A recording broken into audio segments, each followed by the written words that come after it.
As the Ford F-150 rumbled toward the security checkpoint of Naval Amphibious Base Coronado, I instinctively slid my hand into my blazer pocket. My fingers grazed the cool, familiar edge of my blue military ID, ready to present it to the sentry. "Put that thing away."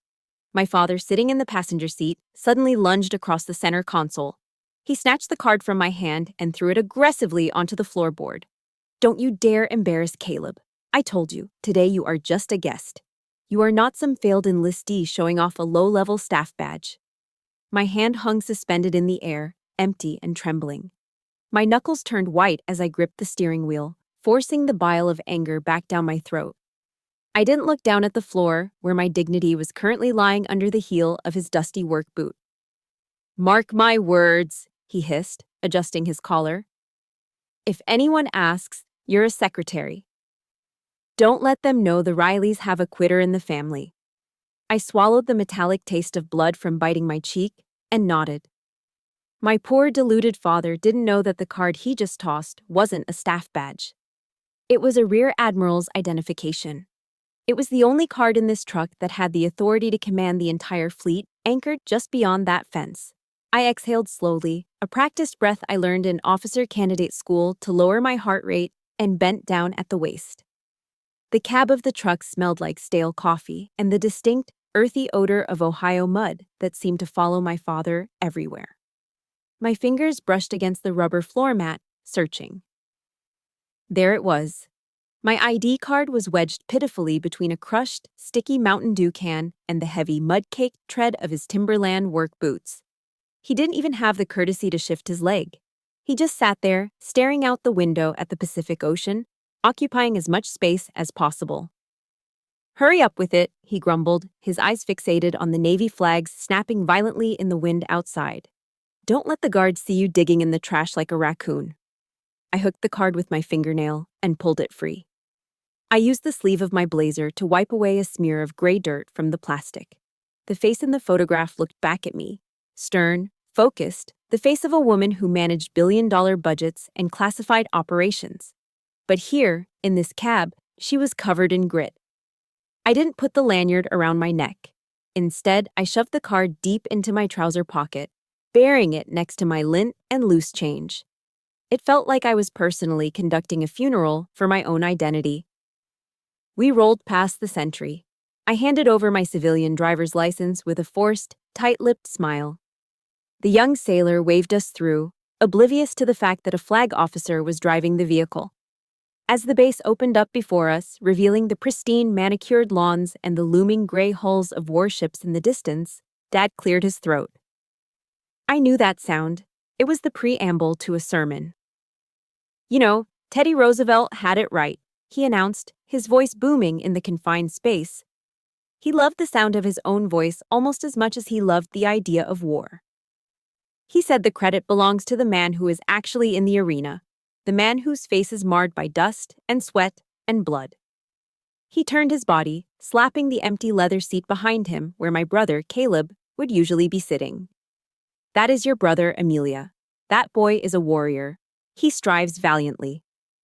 Dad paused for effect, then looked at me in the rearview mirror. His blue eyes, usually so warm when looking at Caleb, were sharp as a razor when they found mine.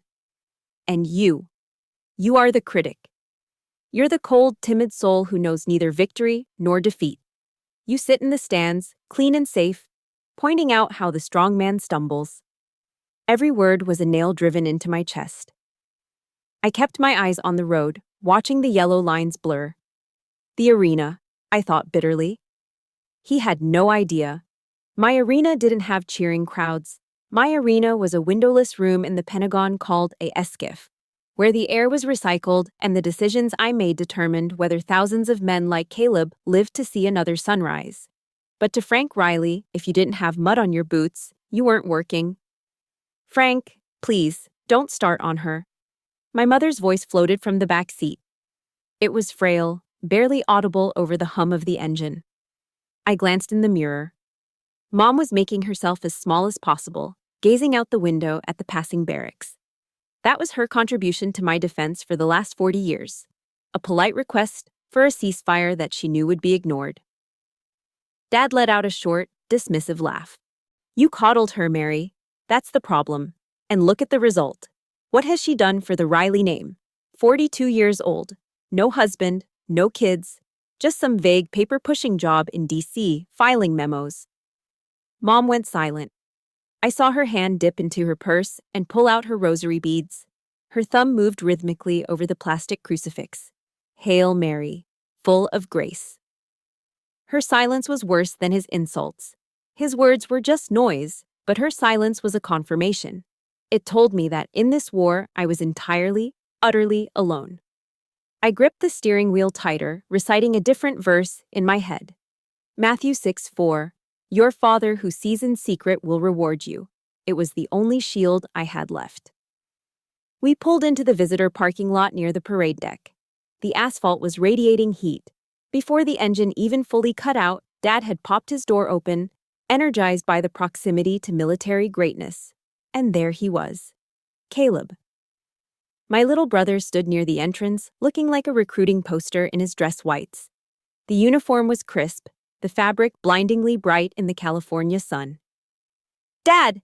Caleb yelled, waving. My father moved with a speed I hadn't seen in years. He practically leaped from the truck, bypassing me completely to wrap Caleb in a bone-crushing bear hug. There he is, there's my seal. I stepped out of the truck, the heat hitting me instantly. I walked around to the trunk to get our things, but Dad was already there. He grabbed the cooler full of water bottles and the heavy professional camera bag he had brought. He didn't hand them to me. He threw them at me. I caught the camera bag against my chest with a grunt, the strap tangling around my arm. The cooler slammed against my hip. Hold these, Amelia, he ordered, not even looking at me. His eyes were locked on Caleb, glowing with adoration. Your brother's hands are for holding a rifle and accepting medals, not for hauling water. At least make yourself useful for once. I stood there, weighed down by 50 pounds of gear, looking like a hired porter. Dad put his arm around Caleb's shoulders, and Mom fell in step beside them. They began walking toward the parade field, a perfect triad. So, tell me about Hell Week again, I heard Dad say as they drifted away. I adjusted the heavy strap cutting into my shoulder, the dust from the floorboard still on my fingers. I took a deep breath, swallowed the lump in my throat, and began to follow them, keeping a respectful 10 paces behind. Just a guest. Just a spectator. Just a ghost. The bronze statue of the naked warrior stood imposing on its concrete pedestal, a silent sentry overlooking the Pacific Ocean. It was the holy grail for every family visiting the Naval Amphibious Base. The statue, a tribute to the World War II frogmen, who were the forefathers of the modern SEALs, was the obligatory backdrop for graduation photos. The air here was salty and thick with the sound of seagulls and distant boat engines. My father, re-energized by the atmosphere, dropped the cooler he had been carrying and grabbed Caleb by the shoulder, steering him toward the monument. Get in there, Mary. You too, son, Dad barked, his face flushed with excitement. Right in front of the plaque, we need the ocean in the background. They shuffled into position. Mom smoothed her skirt, looking uncomfortable in the wind, while Caleb stood tall, his white uniform gleaming against the dark bronze of the statue. I set the heavy gear bags down on the pavement and instinctively took a step forward. It was a reflex. I was a Riley. I was part of this family. I moved to stand next to Mom, just as I had in every family portrait since I was a toddler. But before the heel of my shoe could even touch the bottom step of the pedestal, a heavy hand slammed against my chest. It wasn't a strike, exactly. It was a stiff arm, the kind a football player uses to keep a defender at bay. The force of it stopped me dead in my tracks and pushed me back 2 stumbling steps. Not you, Amelia, Dad said. His voice was devoid of malice. It was just cold, factual, as if he were correcting a child who didn't know their place. This picture is for the people who served, the people who sacrificed. He pointed a calloused finger at the heavy Canon camera bag I had just set down. You take the picture. That's why you're here.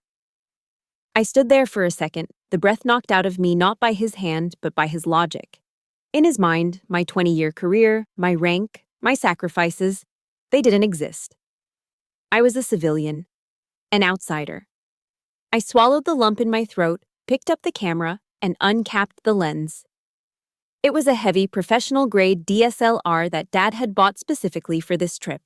I lifted it to my face, grateful for the black plastic body that hid my expression. I twisted the focus ring.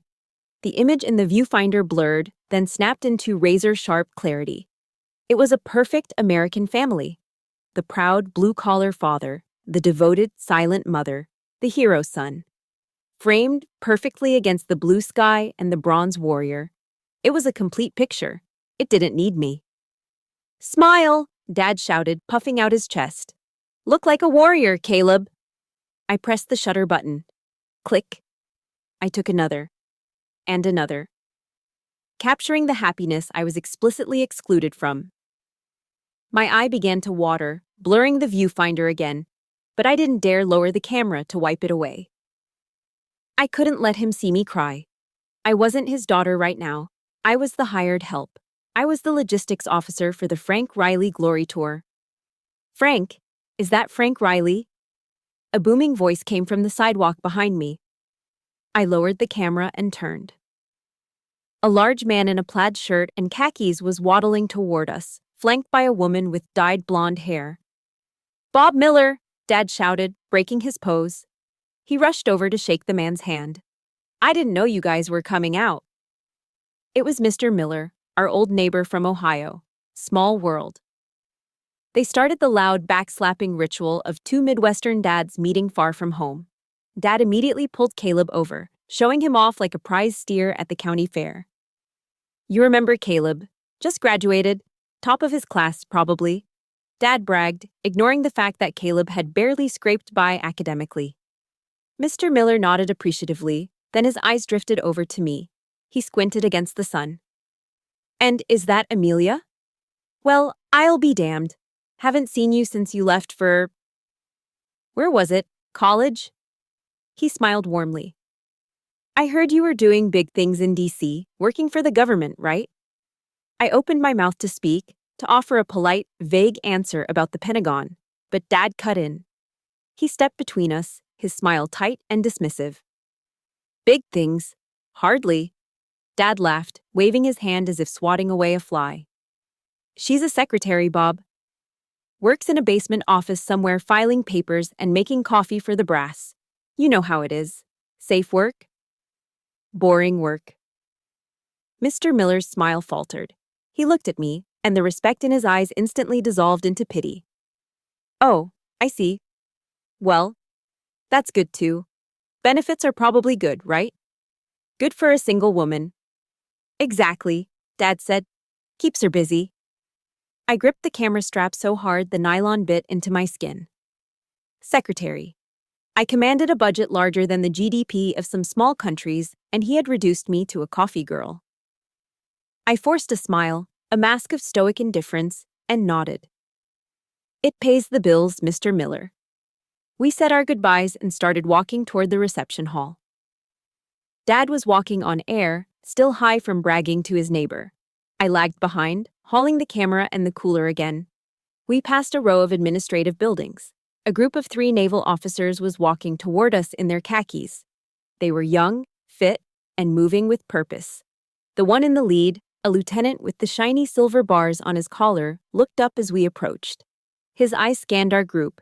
He saw Dad, saw Caleb, and then his gaze landed on me. He stopped. His eyes went wide. He recognized me. I had briefed his unit 2 months ago regarding a classified deployment schedule. He knew exactly who the woman in the gray blazer carrying a cooler was. His posture stiffened. His right hand started to twitch upward, instinctively moving to snap a salute to a flag officer. "Good morning, he started to say. My eyes locked onto his. I didn't slow down. I simply narrowed my eyes and gave a microscopic shake of my head. "Don't you dare!" my eyes screamed. "Not now." The lieutenant froze. He was smart. He saw the civilian clothes, the heavy bags, the oblivious family. He understood the order. He swallowed the word, Admiral, dropped his hand, and awkwardly looked at the ground, sidestepping us as he hurried past. Dad, who had been watching the interaction, let out a snort of derision. "Did you see that, Amelia?" he sneered, shaking his head. That officer didn't even look you in the eye. He almost bumped into you. He gestured around the base, encompassing the ships, the flags, and the sailors. You don't belong here, he said, satisfied with his own assessment. To these men, you're invisible. And honestly, it's better that way. Just stay in the background and don't embarrass your brother. I watched the lieutenant disappear around the corner, my heart pounding a frantic rhythm against my ribs. Dad was wrong. I wasn't invisible. I was incognito. And the weight of that secret was becoming heavier than the bags I was carrying. The outdoor reception area was thick with the smell of charcoal smoke, sweet BBQ sauce, and the salty tang of the Pacific breeze. It was a classic American celebration, loud, boisterous, and fueled by coolers full of ice-cold beer. My father was in his element. He had already downed his third can of Budweiser and had successfully commandeered a large picnic table in the center of the patio. He was holding court, surrounded by a group of other parents who were listening to him with polite, slightly glazed-over expressions. It's genetics, pure and simple, Dad announced, waving a sauce-covered pork rib in the air like a conductor's baton. A drop of red sauce splattered onto the white plastic tablecloth, but he didn't notice. My father fought in the Pacific in World War II. I did my time in Vietnam. And now, Caleb is a SEAL. The warrior blood runs straight through the Riley veins. One of the other fathers, a man wearing a Navy Dad baseball cap, gestured toward me with his plastic fork. What about the girl? Did she enlist? Dad stopped mid-chew. He waved his hand dismissively, as if swatting away a persistent fly. Genetic glitch, he laughed, looking around for approval. She takes after her mother's side, soft, scared of loud noises. She actually tried military school years ago, but she quit after 2 weeks because she missed her pillow. I sat at the far edge of the bench, staring intently at my empty plastic plate. I didn't say a word. I didn't correct him. I didn't mention that I had graduated valedictorian from the Naval Academy, or that the military school he was referring to was a 2-week summer camp I attended when I was 12. Caleb returned to the table then, balancing a large tray of food. He set a plate in front of Dad. A massive slab of ribs, glistening with glaze, and a heap of coleslaw. He gave Mom a sensible plate of grilled chicken salad. Then, he looked at the last 2 plates. One had a nice cut of brisket, the other held a hamburger that had clearly been left on the grill too long, half of it was charred black, and a scoop of cold, limp fries. Caleb hesitated, his hand hovering over the brisket. He looked at me, then at the meat. Dad reached out and snatched the plate with the burnt burger. He slid it across the table toward me. It stopped with a dull thud. Eat up, he said, his voice loud and artificially generous. The ribs and brisket ran out. Besides, you sit in an air-conditioned office all day, Amelia. You don't want to get fat. Leave the protein for Caleb. He needs the muscle to defend this country. You just need enough strength to type on a keyboard. I looked at the charred puck of meat. I picked it up, feeling the dry, hard crust against my fingertips. I took a bite. It tasted like ash and lighter fluid. It tasted exactly like my life at that moment, bitter and hard to swallow. Excuse me, I mumbled, standing up abruptly. I need to use the ladies' room. I walked away fast, keeping my head down, navigating through the maze of tables and laughing families. I pushed into the restroom, grateful for the sudden silence and the smell of industrial lemon cleaner. I turned on the faucet and splashed cold water on my face, trying to wash away the heat of humiliation. I was reaching for a paper towel when the door swung open. A woman walked in. She was elegant, wearing a navy dress that cost more than my father's truck. It was Eleanor Harris, the wife of Admiral Harris, the commander of the Pacific Fleet. We had had dinner together just last week in D.C. She stopped dead in her tracks. Her eyes went wide. Amelia? She gasped. My God, is that you? She started to rush toward me, her arms opening for a hug. Richard told me you were the architect behind the new deployment strategy, but I didn't know you were flight. I panicked. I pressed my index finger sharply to my lips. Shh. Eleanor, please. She froze, confused. She looked at my plain civilian clothes, the gray blazer, the lack of ribbons or rank. Then she looked toward the door, where the sound of my father's loud, bragging voice was faintly audible. She was a smart woman. Being a military spouse for 30 years had taught her how to read a room. The confusion in her eyes melted away, replaced by a look of profound, heartbreaking pity. "They don't know, do they?" she whispered. I shook my head, feeling my throat tighten. Eleanor stepped forward and took my wet hands in hers. She squeezed them hard. "You are the strongest woman I know, Admiral. I don't know how you do it." "Please," I whispered back, "don't blow my cover." She nodded solemnly, promising silence with her eyes. I waited a moment, composed myself, and walked back out into the heat. When I got back to the table, Caleb was being pressured into chugging a beer by Dad. My brother looked flushed, his eyes swimming slightly. He looked up at me, and for the first time today, I saw guilt on his face. "Dad," Caleb slurred slightly.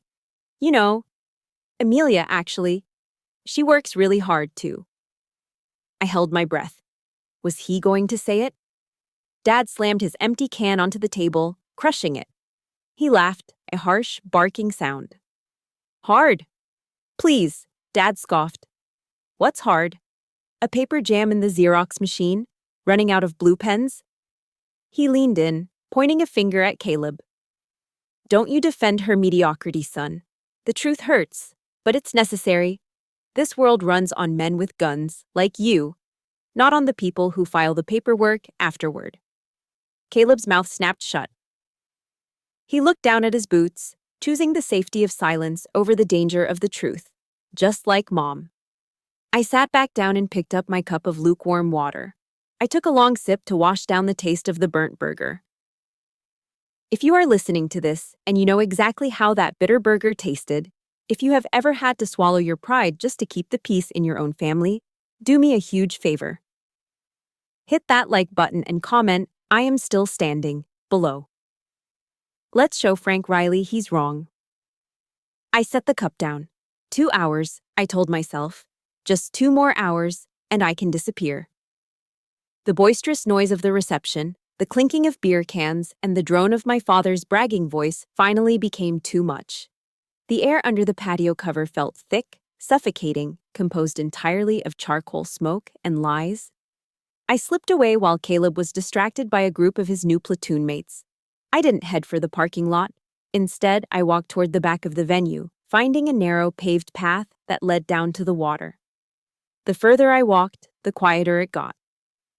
The laughter faded, replaced by the rhythmic, heavy sound of the Pacific Ocean slapping against the concrete pilings. I found a spot on an old, deserted pier, far away from the celebration of the heroes. The wind out here was biting, whipping my hair across my face, but it felt clean. I leaned my elbows against the rusted iron railing and looked out at the bay. In the distance, the gray silhouettes of 3 Arleigh Burke-class destroyers bobbed gently in the harbor. Further out, the looming shadow of an aircraft carrier cut the horizon. I stared at them, feeling a strange, aching familiarity. That was my real family. Those millions of tons of steel, those radar systems, those thousands of sailors sleeping in narrow racks, they listened to me. When I spoke, they moved. When I signed a paper, they deployed. Yet 50 yards behind me, my own flesh and blood wouldn't even let me finish a sentence about my job. I reached into my pocket and pulled out a small, worn object. It was a rosary, the beads made of simple wood, smoothed down by decades of prayer. It had been my grandmother's.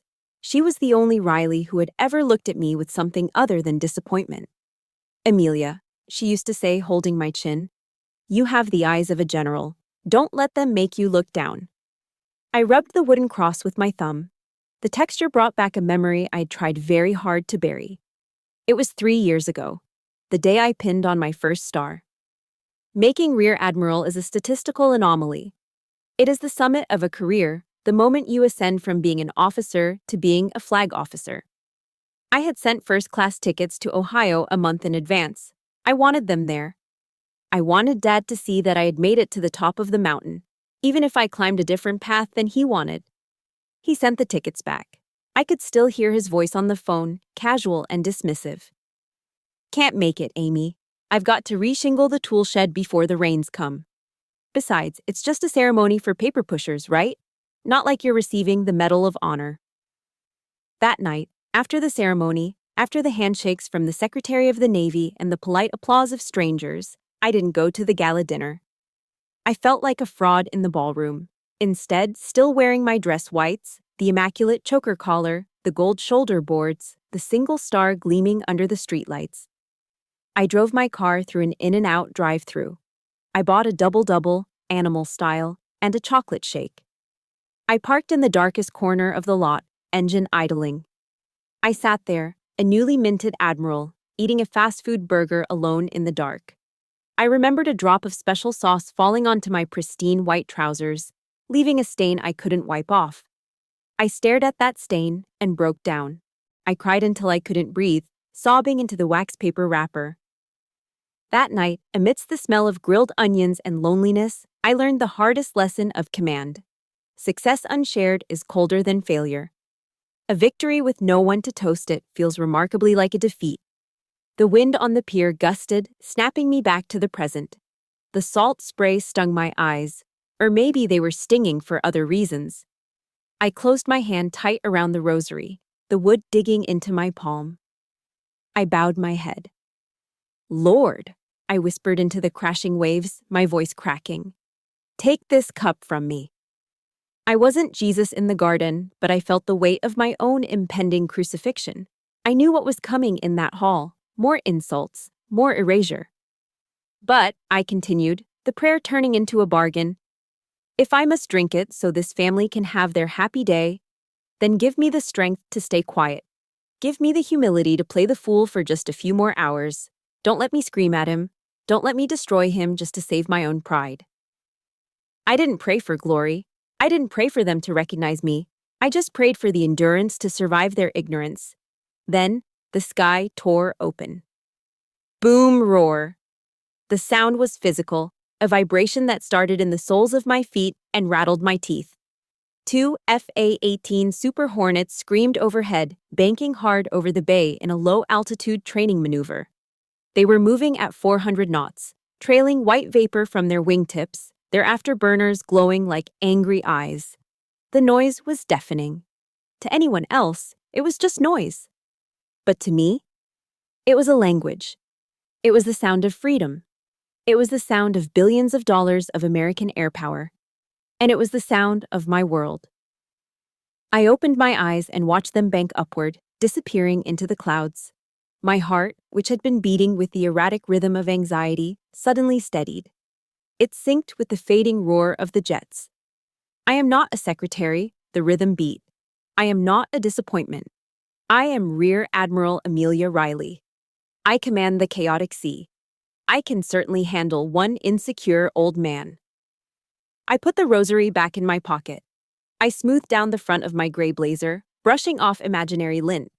I squared my shoulders, adjusting my posture until my spine was a rod of steel. The sad, lonely woman who ate burgers in the dark was gone. She stayed on the pier. The woman who turned back toward the reception hall was different. I checked my watch.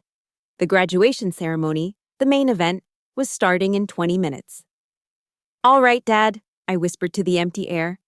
"Let's finish this." I turned on my heel and marched back toward the noise, my head high, walking with the stride of someone who owns the ground beneath her feet. The auditorium was a cavernous space, chilled by aggressive air conditioning and smelling faintly of floor wax and nervous sweat. It was packed to capacity. Every seat was filled with proud parents, wives, and girlfriends, a sea of Sunday bests and patriotic lapel pins. The front 3 rows were cordoned off with velvet ropes. These were the VIP seats, upholstered in plush red fabric, reserved for the families of the graduating class and high-ranking guests. My father, energized by the grandeur of the event, practically marched Mom down the center aisle. He spotted our assigned section in the second row, right near the stage. He ushered Mom in first, then Caleb's empty seat was saved, and then he took the aisle seat for himself, spreading his legs wide in a display of territorial dominance. I followed close behind, carrying the heavy camera bag and the cooler, my shoulders aching. I moved to slide into the empty seat next to Mom, grateful for a chance to finally sit down. Thump. Dad swung the heavy canvas camera bag off his shoulder and dropped it squarely onto the seat I was aiming for. He then draped his navy blue blazer over the back of it. "Full up," he said, not even turning his head to look at me. His eyes were scanning the program. I blinked, confused. "Dad, that's a seat. The bag can go on the floor." "The floor is dirty," he snapped, finally glancing at me with irritation. "That's expensive equipment. Besides, you need to be mobile. You can't get good angles from here." He gestured vaguely toward the back of the auditorium with his thumb. "Go find a spot in the back, or stand against the wall. You're just here to take pictures when Caleb walks across the stage anyway. Don't crowd the family section." I looked at Mom. She was studying her hands, twisting her wedding ring. I looked around. People were watching. I felt the heat rising in my neck. I didn't argue. I couldn't make a scene here, not in this house of honor. I tightened my grip on my purse, turned around, and began the long, lonely walk back up the aisle. I passed row after row of smiling families, feeling like an intruder. I found a spot at the very back of the room, near the double doors. I leaned against the cold plaster wall, standing next to a teenage usher and two Secret Service agents who were scanning the crowd. This was where the help stood. "Ladies and gentlemen, please rise for the national anthem." The voice boomed over the PA system. The rustle of fabric filled the room as 2,000 people stood up in unison. "Oh, say, can you see?" The familiar notes of the Star-Spangled Banner swelled from the orchestra pit. My spine snapped straight instinctively. My heels clicked together. My right hand twitched, starting its upward arc toward my brow for a salute. It was muscle memory, burned into me over 20 years of service. I caught myself just in time. I forced my hand down to my side, clenching it into a fist to stop the reflex. I was in civilian clothes. I was incognito. I wasn't an officer today. I was Frank Riley's disappointment. Down in the second row, I saw Dad. He was standing taller than anyone else. His chest was puffed out so far it looked painful. He was singing, his baritone voice booming louder than the people around him, making sure everyone knew how patriotic he was. He looked the part of the perfect American father. As the anthem faded, the room remained standing. A petty officer took the stage. "The SEAL ethos," he announced. 200 young men in dress whites shouted in unison. Their voices shook the walls. "In times of war or uncertainty, there is a special breed of warrior ready to answer our nation's call. I will never quit. My nation expects me to be physically harder and mentally stronger than my enemies." Dad turned his head. He looked all the way to the back of the room, searching for me. When he found me standing against the wall, he locked eyes with me. He didn't smile. He just nodded slowly, as if to say, "Do you hear that? That is what you are not." We sat down. The base commander, a captain with a chest full of ribbons, took the podium. He began a speech about the silent professionals, the men who work in the shadows, the sacrifice that goes unnoticed. I watched Dad lean over to the man sitting next to him, a stranger. Dad pointed to the stage, then gestured back toward me. I couldn't hear the words, but I could read his lips perfectly. "That's my boy up there. My girl. No, she likes the easy life, paperwork." The stranger chuckled and looked back at me with a sympathetic shake of his head. I felt like I was being suffocated. The air in the room felt thin. He was slandering me in my own church, desecrating my service in the very hall where I had sworn my oaths. I wanted to leave. I wanted to push through those double doors and drive until the ocean ran out. But I stayed. I stayed because I was a Riley, and we didn't run. I stayed because I was a stoic, and I could endure this. And now, the announcer's voice cut through my internal spiral. "It is my distinct honor to introduce the commander of Naval Special Warfare Command, Lieutenant General Michael Vance." The room went deathly silent. This was the main event. General Vance walked onto the stage. He was a legend, a 3-star general who had seen combat in 3 different decades. He moved with the predatory grace of an old eagle. He didn't approach the podium immediately. Instead, he walked to the edge of the stage. He didn't look at his prepared remarks. He looked at the audience. His eyes, sharp and intelligent, began to scan the crowd. He was looking for something, or someone. He looked at the VIP section. He looked right past my father, who was practically vibrating with excitement. He looked past the captains and the majors. His gaze swept up, over the heads of the crowd, all the way to the back of the room. And then, he stopped. Across 100 feet of crowded auditorium, the general's eyes locked onto mine. He froze. His brow furrowed slightly, a flicker of genuine surprise crossing his stoic face. He squinted, confirming what he was seeing. Then the surprise evaporated, replaced by a look of intense, profound recognition. My breath hitched in my throat. The air conditioner hummed, but for me, the world had gone silent. He saw me. He really saw me. And I knew, with terrifying certainty, that the silence was about to be broken. General Vance did not look down at the prepared speech on the podium. He stood there for a long, uncomfortable moment, his hands gripping the edges of the lectern until his knuckles showed white. He leaned forward, and a sharp, high-pitched screech of feedback from the microphone sliced through the silence, making half the room flinch. The general didn't apologize for the noise. He just stared out at the sea of faces, his expression unreadable. Before we proceed with commissioning these new warriors, Vance's voice rumbled through the speakers, deep and gravelly. I've noticed a significant breach of protocol. In the second row, my father perked up. He craned his neck, looking around excitedly. He leaned over to Mom, whispering loud enough for me to hear from the back of the room.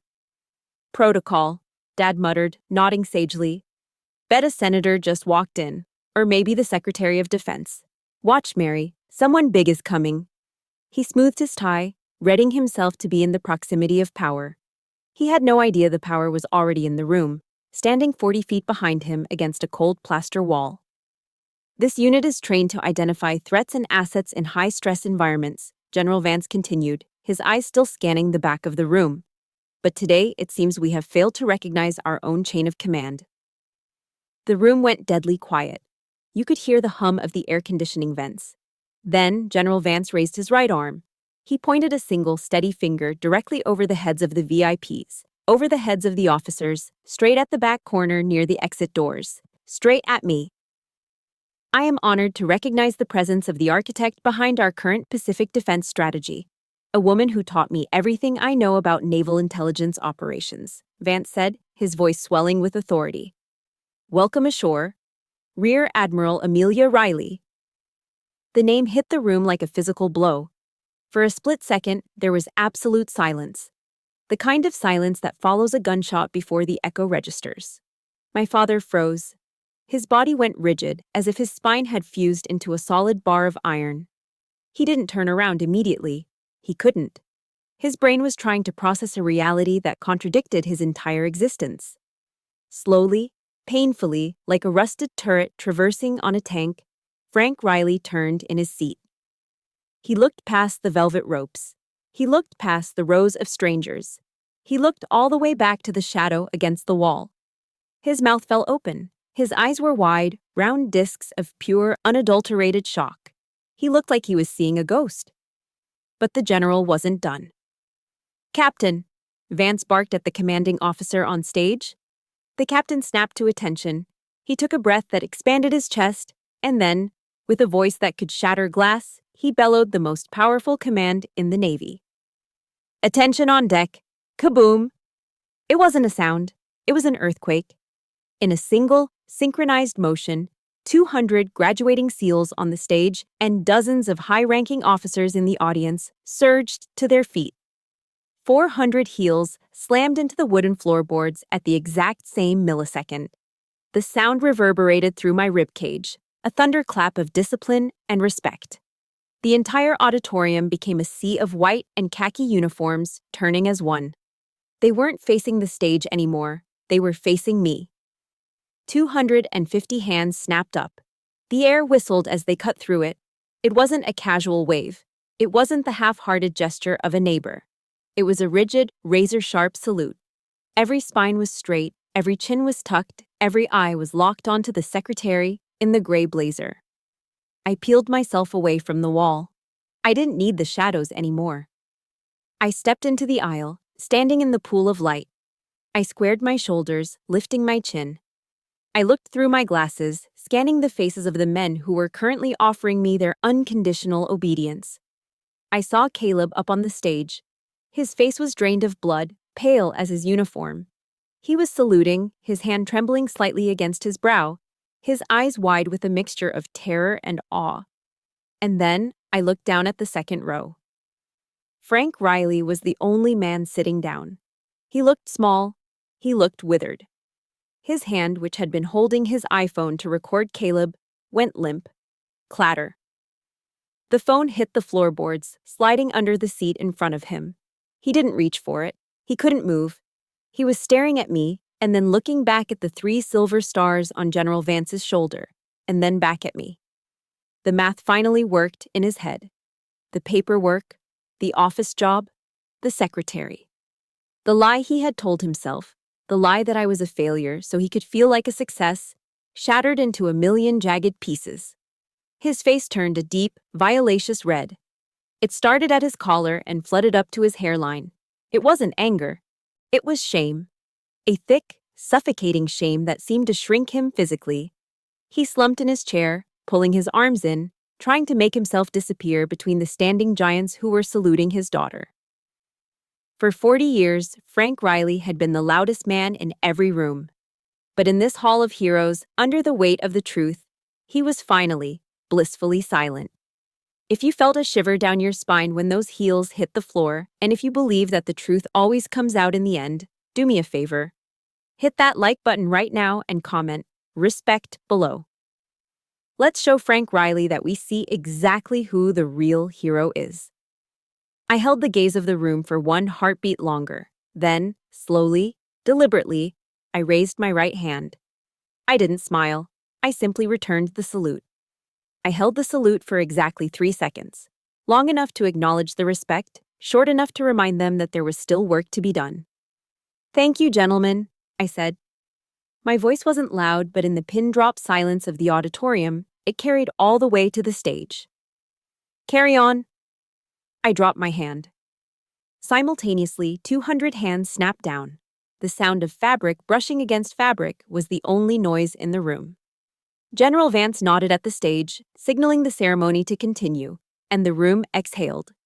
People sank back into their seats, the folding chairs squeaking under the collective weight of a stunned audience. But the atmosphere had irrevocably shifted.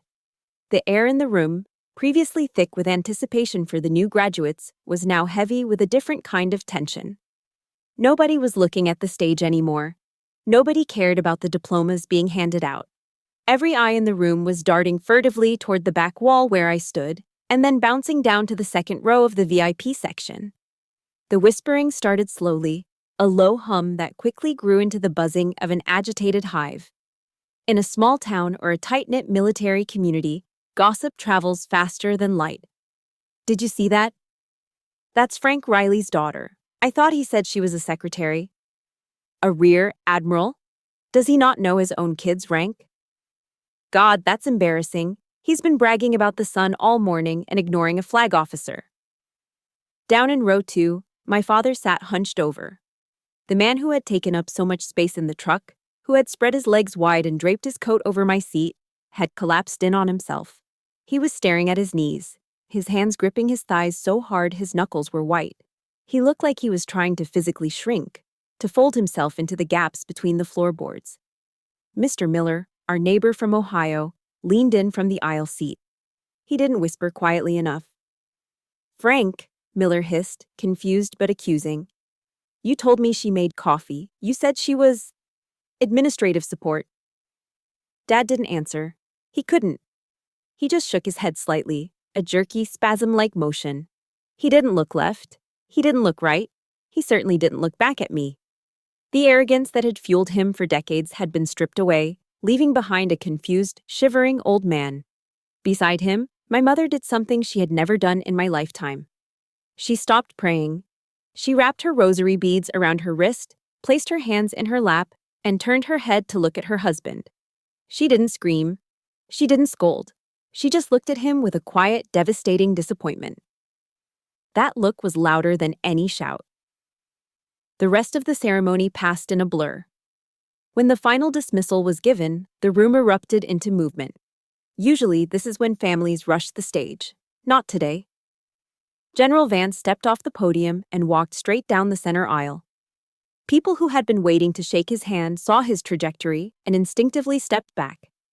The crowd parted like the Red Sea, clearing a wide path from the stage directly to the back wall. Vance ignored the local politicians. He ignored the other officers. He walked straight up to me, his hand extended. "Amelia," he said warmly, grasping my hand in a firm shake. "I didn't know you were on the guest list. If I had known, I would have had a chair for you next to me on stage. We could have used your input on the keynote." "I'm just here as family today, General," I replied, keeping my voice level. "Off the clock." "Family?"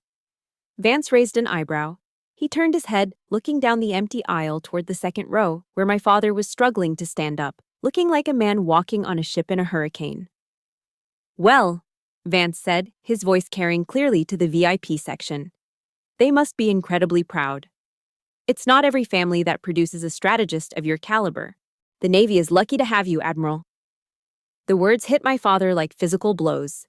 Proud, strategist, Admiral. Frank Riley stood up, swaying slightly. He grabbed his coat, clutching it to his chest like a shield. He didn't look at the general. He looked like he wanted to run, to flee the scene of his public execution. "Excuse me, sir," I said to Vance. "I should go see my brother." Vance nodded respectfully and stepped aside. I didn't have to go far. Caleb was already running toward me. He had jumped off the stage, bypassing the stairs. He still held his diploma in one hand and his trident pin in the other. He ran right past Mom. He ran right past Dad, who had half raised a hand as if expecting a high five. Caleb didn't even slow down for him. My brother skidded to a halt in front of me, his chest heaving, sweat dripping down his forehead. He looked at me with wide, terrified eyes. "Amelia," he stammered.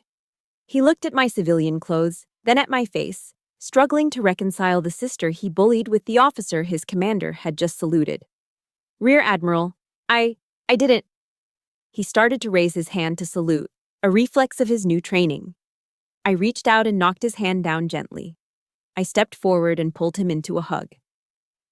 It wasn't a formal embrace. It was a sister holding her baby brother. I felt him shaking against me. "Congratulations, Caleb," I whispered into his ear. "You made it. Good job." He pulled back, tears welling in his eyes. He looked over my shoulder at the crowd, then back at me. "I'm sorry," he whispered, his voice cracking. "I should have said something at the table. I should have told him. I was a coward." I gripped his shoulders, feeling the new muscle he had built over months of hellish training. "You're a SEAL now, Caleb," I said firmly, looking him dead in the eye. "We don't do cowardice, not anymore. You stand up for the truth, even when it's inconvenient. Understood?" "Hoo-yah," he whispered automatically. "Go see Mom," I said, releasing him. He nodded and turned away. I stood there alone for a moment near the exit. I looked past the crowd, past the curious stares of the Millers and the other parents. I saw my father. He was standing by the double doors, silhouetted against the bright California sunlight streaming in from outside. He was alone. No one was shaking his hand. No one was asking him about his war stories. His shoulders were slumped, and his head hung low. He looked like a deflated balloon, empty and pathetic. The rage that had been burning in my gut since the car ride this morning finally cooled. It didn't feel like victory. It felt like tragedy. I took a deep breath, adjusted my glasses, and walked toward the door. The silence in the room was deafening, but the storm outside was just beginning. The walk to the truck was a gauntlet of suffocating silence. Dad marched ahead, head down, shoulders hunched, ignoring the curious looks from the lingering families in the parking lot. Mom scurried behind him, clutching her purse like a life preserver. I brought up the rear, still carrying the heavy cooler and the camera bag that now felt like evidence of a crime. We reached the Ford F-150. I threw the gear into the truck bed with a little more force than necessary, thud, and climbed into the driver's seat. The moment the heavy doors slammed shut, sealing us inside the cab, The air pressure seemed to drop. It was the calm before the detonation. Dad didn't even wait for me to put the key in the ignition. You enjoyed that, didn't you? His voice wasn't loud at first. It was a low, vibrating growl. He was staring straight ahead at the dashboard, his face a mottled patchwork of red and purple. Excuse me? I asked, my hand hovering over the gear shift. You set me up! He exploded. He slammed his open palm against the dashboard, making Mom flinch in the back seat. You planned this whole thing. You let me run my mouth. You let me make a fool of myself in front of General Vance just so you could humiliate me. He turned to me then, his eyes bulging, veins throbbing in his neck. This was his defense mechanism. I knew it well. When Frank Riley felt small, he attacked. He couldn't process his own shame, so he had to convert it into anger and project it onto me. He had to believe I was a villain so he didn't have to admit he was a failure. You wanted revenge because I wouldn't let you be in the picture, he shouted, spit flying. You wanted to show off. Look at me, I'm the Admiral, and my dad is just a dumb ditch digger from Ohio. Is that it, Amelia? Did you get your kick? Stop it, Frank. My mother's scream from the back seat was so sharp, so unexpected, that it actually silenced him for a second. In 40 years, I had never heard Mary Riley raise her voice above a whisper. Just stop it, she sobbed. No, Mom, I said, my voice terrifyingly calm. I turned in my seat to face him. Let him speak. I want to hear this. I looked at my father. I didn't feel the old fear anymore. I felt cold. I felt like steel. You think I have time for games, Dad? I asked, my voice cutting through the heat in the cab. I command the 7th Fleet. I manage nuclear assets. I don't have time to orchestrate a soap opera just to hurt your feelings. Then why didn't you say anything? He demanded, his voice cracking. Why did you let me treat you like a secretary? Because you never asked, I shot back. Not once. In 20 years, Dad. You never asked me what I did. You asked if I was married. You asked if I had kids. You asked if I was gaining weight. But you never asked me about my service. You were too busy painting me as a failure so you could feel like the big man in the house. He scoffed, shaking his head, trying to regain his footing. Service? What service? Sitting in an air-conditioned office, pushing papers? That's not sacrifice, Amelia. You don't know the first thing about sacrifice. You don't know what it's like to bleed for this country. That was it. The final line.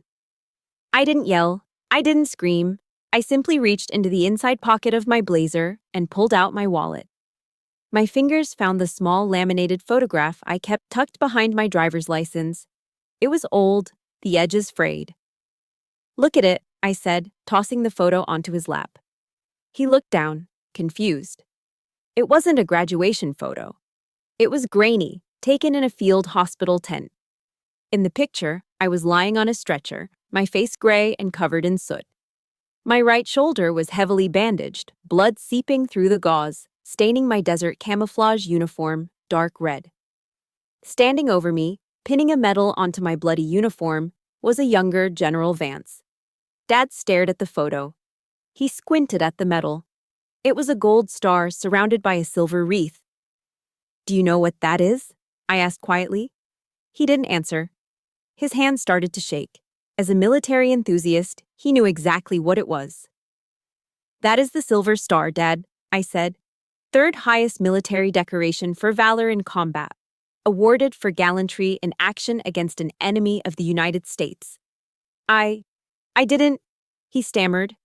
Kandahar Province, November 2010, I recited, the mission report still burned into my memory. My intelligence unit was ambushed during a site extraction. We were outnumbered 3-1. I took 2 rounds to the shoulder, but I returned fire.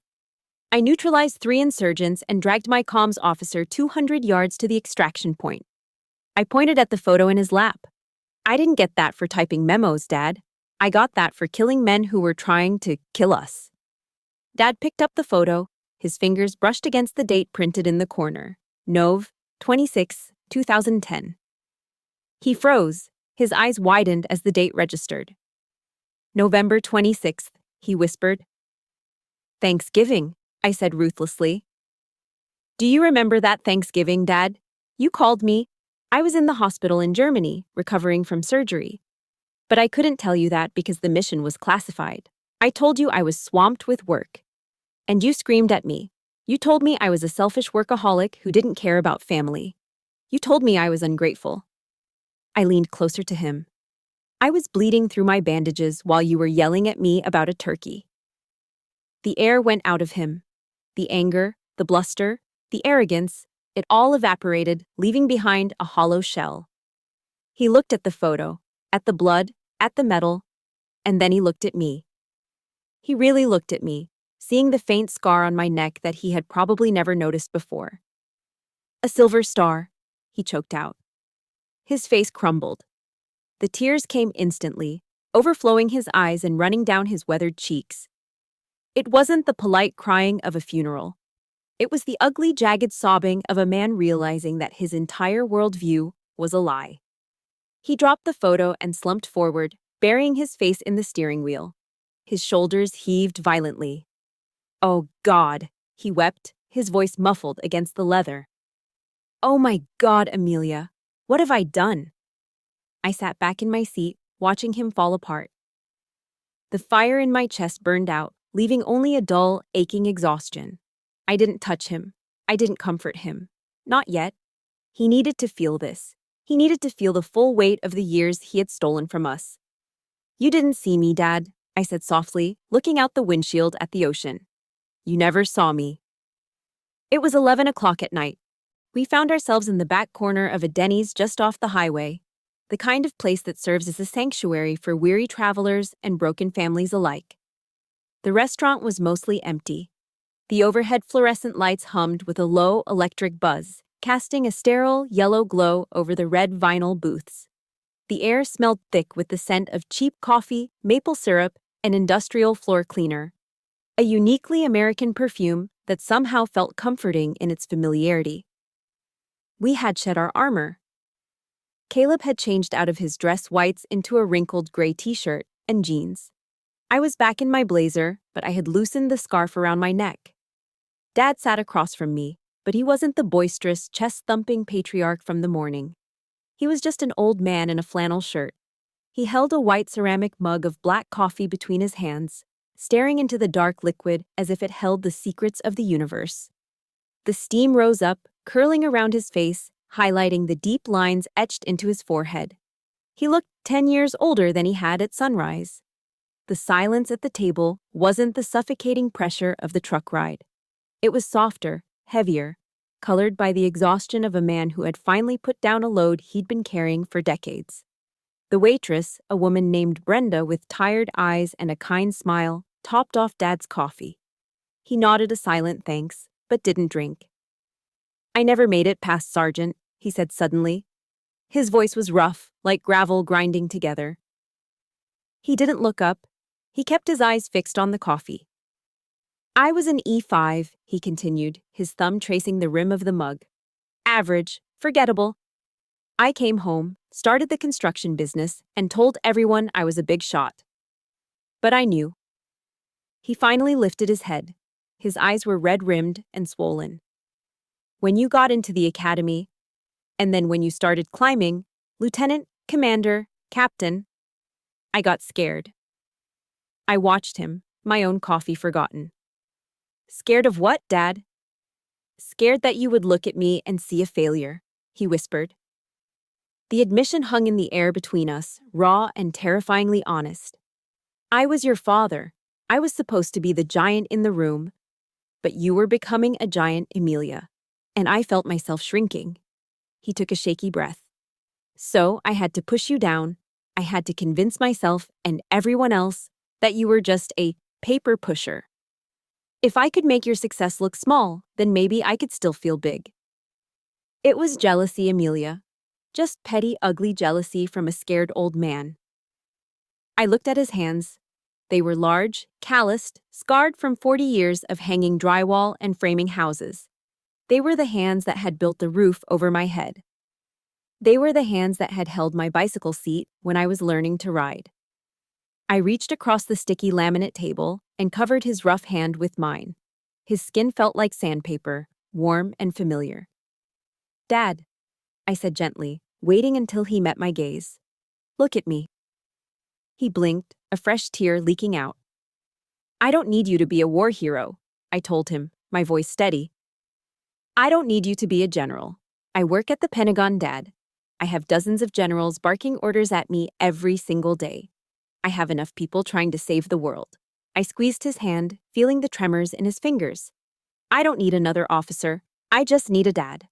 I need the guy who used to make me pancakes on Sundays. I need the guy who calls me just to ask if I've eaten dinner, not to ask if I've been promoted." Caleb, sitting next to Dad, looked down at his lap, wiping his eyes with the back of his hand. Dad looked at me, his chin trembling. He tried to speak, but the words got stuck in his throat. He just nodded, a jerky, desperate motion of understanding. A single tear rolled down his cheek and splashed onto the plastic tabletop. My mother, who had been silently observing this ceasefire, decided it was time to intervene. She smiled, a genuine relieved smile that took years off her face. She reached for the large platter that the waitress had placed in the center of the table. It wasn't a gourmet meal. It was a grand slam side order. A mountain of crinkle-cut French fries smothered in melted cheddar cheese and bacon bits. "Go on," Mom said, pushing the plate toward the center. "Eat. It's your favorite, Amelia. You used to beg for these after church." The smell of the melted cheese and salty bacon hit me, triggering a flood of childhood memories that had nothing to do with rank or disappointment. Dad sniffed, wiping his face with a paper napkin. He reached out and picked up a fry, heavy with cheese. His hand was shaking, but he extended it across the table toward me. "Eat, honey," he choked out. I'm sorry about the burnt burger. I'm sorry about the scraps." I looked at the fry. It was greasy, unhealthy, and absolutely perfect. I leaned forward and took it from his hand. I took a bite. It was warm and salty. "It's okay, Dad," I said, chewing slowly. "This is better than any steak." I picked up another fry and offered it to him. He took it, and for the first time in 20 years, we broke bread not as adversaries, but as father and daughter. The taste of the cheap cheese and the diner grease mixed with the salt of our tears. It wasn't just food. It was the taste of forgiveness. The curbside drop-off at Terminal 2 of San Diego International Airport is usually a place of chaotic, hurried goodbyes. Cars double park, horns honk, and people rush to drag luggage out of trunks before the airport police wave them along. But as I put the truck in park and stepped out into the mild morning air, everything felt slow, deliberate. My parents were standing on the sidewalk with their luggage. Mom looked tired but peaceful, clutching a bag of souvenirs for the grandkids back in Ohio. Caleb gave me a quick, bone-crushing hug, whispered a final, "Thank you, sis," and grabbed the bags to head toward the check-in counter. That left me and Dad. He wasn't wearing the tight, uncomfortable suit he had worn to the ceremony yesterday. He wasn't wearing his construction flannel either. He was wearing a brand new navy blue t-shirt. The cotton was crisp, the fold lines still visible. He must have snuck into the Navy Exchange store on base while I was grabbing coffee this morning. He stood with his chest puffed out, but not in the arrogant way he used to. He stood so the white lettering on the left breast pocket was clearly visible to everyone walking past. Proud dad of a Navy Rear Admiral. He didn't say a word about it. He didn't point to it. He just wore it, quietly broadcasting the truth he had tried to bury for 20 years. It was his way of apologizing, a silent billboard of atonement worn right over his heart. "Well," he said, clearing his throat, looking at the sliding glass doors of the terminal. "I guess this is it?" "I guess so," I said. "Flight leaves in 2 hours. Don't miss it." Usually this would be the part where he gave me a half-hearted, one-armed hug and told me to keep out of trouble or find a husband. But Frank Riley didn't move toward me. Instead, he took a step back. He looked down at his feet and shuffled them until his heels were touching. He straightened his spine, pulling his shoulders back, erasing the slump of old age. The crowd of travelers flowed around us, businessmen in suits, families going to Disney, backpackers. They were all in a hurry. But my father stood still, an island of discipline in a river of chaos. Slowly, with a hand that trembled slightly from age but moved with the muscle memory of a young man, he raised his right hand to his brow. He didn't look at me as his daughter. He looked at me as his superior officer. "Goodbye, Admiral," he said. His voice cracked on the title, thick with a mixture of regret and immense, overwhelming respect. I felt a lump form in my throat, hard and painful. I straightened my own posture, mirroring his stance. I wasn't wearing my uniform. I was in jeans and a blazer. But in that moment, we were both soldiers.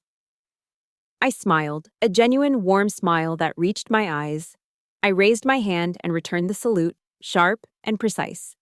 "Goodbye, Dad," I said softly. "Stay safe, Sergeant." His eyes widened slightly at the rank. I saw his chin wobble. For a man who felt he had failed because he never rose high enough, hearing his rank spoken with honor by a flag officer was the ultimate validation. He held the salute for a second longer, then nodded, turned sharply on his heel, and walked into the terminal without looking back. He couldn't look back. I knew he was crying again, and Frank Riley still had enough pride left to want to hide that from his commanding officer.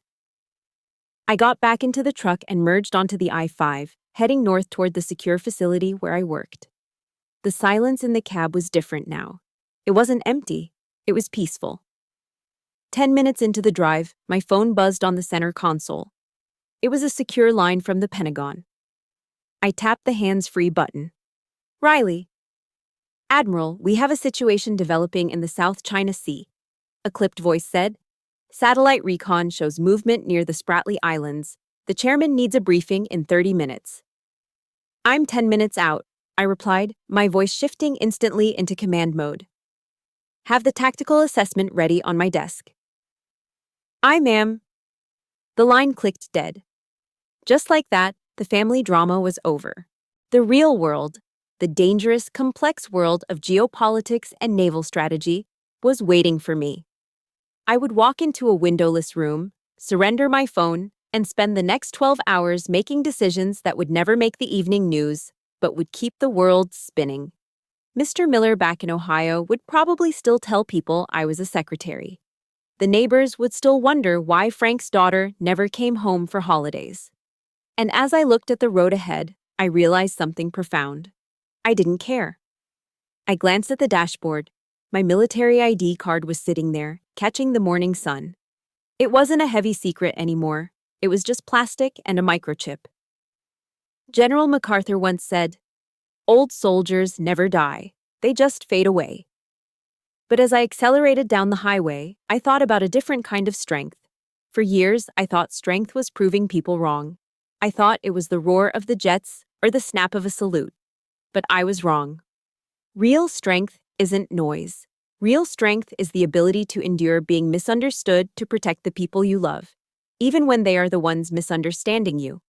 It is the patience to wait until they are ready to see the truth. My father finally saw it. He finally understood. And that, more than the stars on my shoulder or the medals in my drawer, was the greatest victory of my career. We live in a world that is obsessed with noise. Everyone wants the credit, the applause, and the spotlight immediately. But my journey with my father taught me a different truth. Real value is quiet. Just because someone, even a parent, doesn't see your worth, it doesn't mean you are worthless. It just means they are looking through the wrong lens. If you are making sacrifices in the dark, if you are carrying a heavy load with no applause, please remember this. The truth doesn't need to scream to be heard. It just needs time. Stand your ground. Your salute is coming. Now, I want to turn the conversation over to you. I know many of you listening have walked in my shoes. You've been the invisible one at the family table, swallowing your pride just to keep the peace. Or maybe you represent the quiet strength in your own circle. I want to read your story. Tell me about your Emilia moment in the comments below. And if this story resonated with your heart, please do me a favor. Hit that like button and subscribe to the channel. Let's build a community where every silent hero finally gets heard.